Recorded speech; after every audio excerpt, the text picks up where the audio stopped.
Nesta unidade, nós abordaremos vários tópicos relacionados. O primeiro deles é sobre o casamento. Quando abrimos a nossa Bíblia no segundo capítulo do Gênesis, nós encontramos a instituição do primeiro casamento. Comecemos no versículo 18. Depois, o Deus Eterno disse: Não é bom que o homem viva sozinho.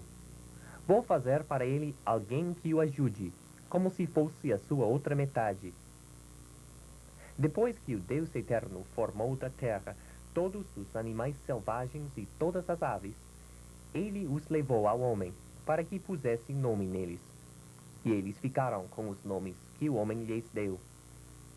Ele pôs nomes nas aves e em todos os animais domésticos e selvagens.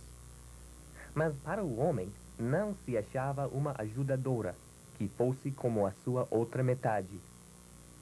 Então, o Deus Eterno fez que o homem caísse num sono profundo. Enquanto ele dormia, Deus tirou uma das suas costelas e fechou a carne naquele lugar. Dessa costela, o Eterno formou uma mulher e a levou ao homem. Então o homem disse: Agora sim, esta é carne da minha carne e osso dos meus ossos. Ela será chamada de mulher, porque Deus a tirou do homem. É por isso que o homem deixa o seu pai e a sua mãe para se unir com a sua mulher, e os dois se tornam uma só pessoa. Adão e Eva foram o primeiro casal a se unir em matrimônio. E casamento, desde aquele dia, é a união de um homem e uma mulher, assim como Jesus citou em Marcos 10, 8.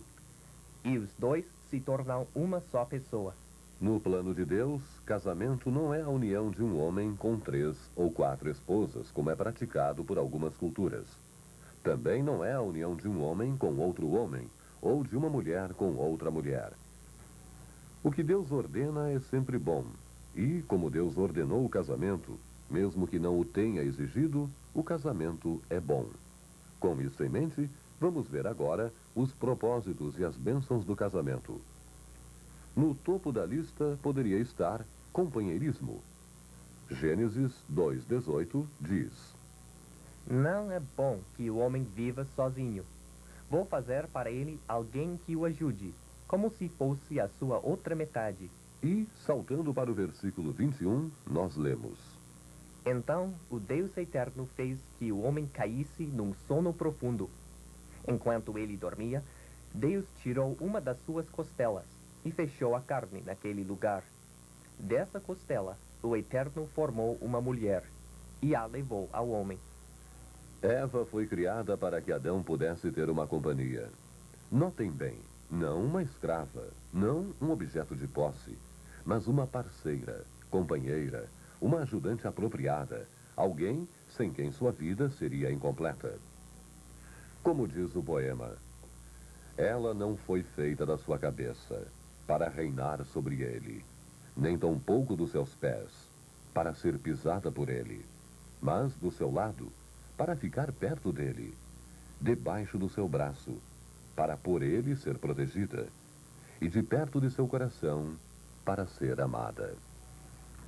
A segunda razão pela qual Deus instituiu o casamento foi, e ainda é, a da procriação, para ter filhos. As Escrituras deixam claro que os filhos são uma bênção de Deus. Deus não abençoa todos os casamentos com filhos, nem com o mesmo e determinado número de filhos. Porém, Deus não aprova aqueles que recusam totalmente essa bênção, ou aqueles que arbitrariamente limitam o número de seus filhos por razões egoístas. Gênesis 1:28 contém o seguinte pensamento: Deus os abençoou, dizendo: Tenham muitos e muitos filhos, espalhem-se por toda a terra e a dominem. Um terceiro propósito para o casamento é a felicidade sexual. O sexo é um presente de Deus, para ser praticado e usufruído dentro do casamento. Nós lemos em 1 Coríntios 7:4. A esposa não é dona do seu próprio corpo, pois ele pertence ao marido.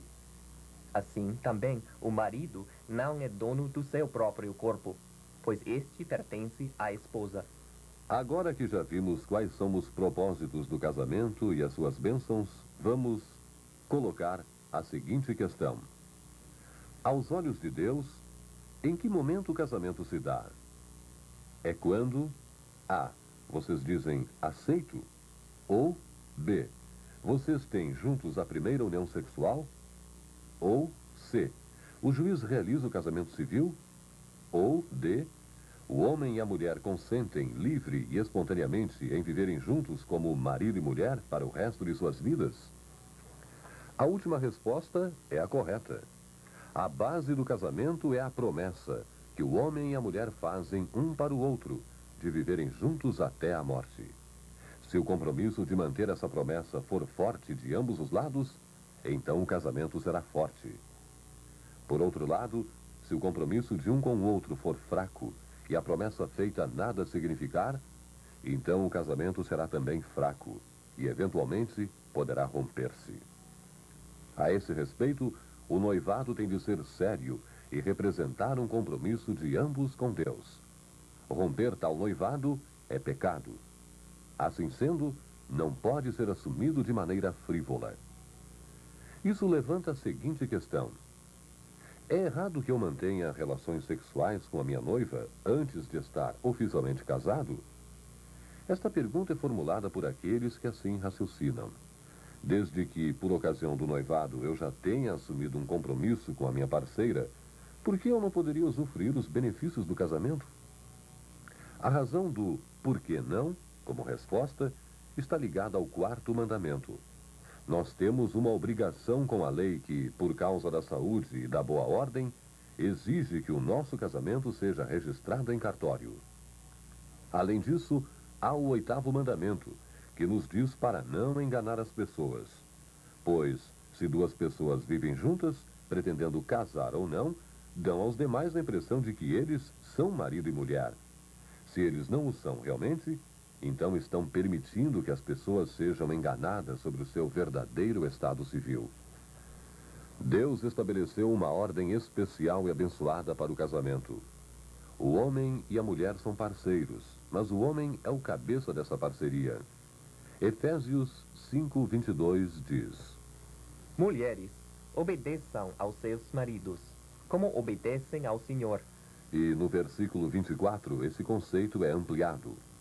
Portanto, as mulheres devem ser completamente obedientes aos seus maridos, assim como a própria igreja é obediente a Cristo. Num primeiro momento, pode parecer um acordo muito pobre para as mulheres. Não será assim se ela não se apressar e tiver o cuidado de casar com um marido cristão. Nós dizemos isto porque, se o marido for um cristão, ele aplicará o versículo 25 do mesmo capítulo. Maridos, amem as suas mulheres, assim como Cristo amou a igreja e deu a sua vida por ela, numa referência a como Jesus deu sua vida na cruz. Se um marido puder amar a sua esposa com apenas uma parcela do amor de sacrifício que Cristo teve por nós, então a esposa não terá maiores problemas em se submeter ao marido em tudo, e de fato ela encontrará aí sua maior bênção e realização. Às vezes, algum problema poderá surgir nesse ajuste que Deus fez para os casais, quando o marido vê na sua liderança um poder para, de forma egoísta, abusar, em vez de pôr as necessidades de sua esposa antes de suas próprias necessidades. O marido deve se lembrar de que Cristo nunca humilhou, abusou ou usou alguém egoisticamente. E nem os maridos podem agir assim com suas esposas. À luz da última frase, fica claro que a fórmula de Deus para um casamento feliz baseia-se no dar e não no tirar. Se a mulher voluntariamente se submete ao seu esposo, fica fácil para o marido levar avante a ordem de Deus de amar a sua esposa, assim como Cristo nos amou. E de sua parte, quando a esposa percebe que seu marido a ama mais do que a si mesmo, fica fácil para ela cumprir a determinação de Deus, isto é, de ser submissa ao marido. E assim, fecha-se o círculo, que é baseado em dar e não em tirar. Isso dá diariamente mais e mais razões para que um se apaixone pelo outro. Mas, como todos sabemos, nem sempre os casamentos são assim. Seu esposo ou esposa pode fazer ou dizer coisas que tornam difícil o amor de sacrifício. Mas isto não lhes dá o direito de recusar o seu amor por ele ou ela. Nesses momentos, é importante lembrar de como Cristo nos amou incondicionalmente e mostrar, portanto, o mesmo amor por nosso esposo ou esposa. Mais uma coisa deve ser dita: o casamento é um compromisso vitalício. A vontade divina está expressa em Mateus 19, 6. Que ninguém separe o que Deus uniu. Vamos agora aos exercícios de revisão e reforço.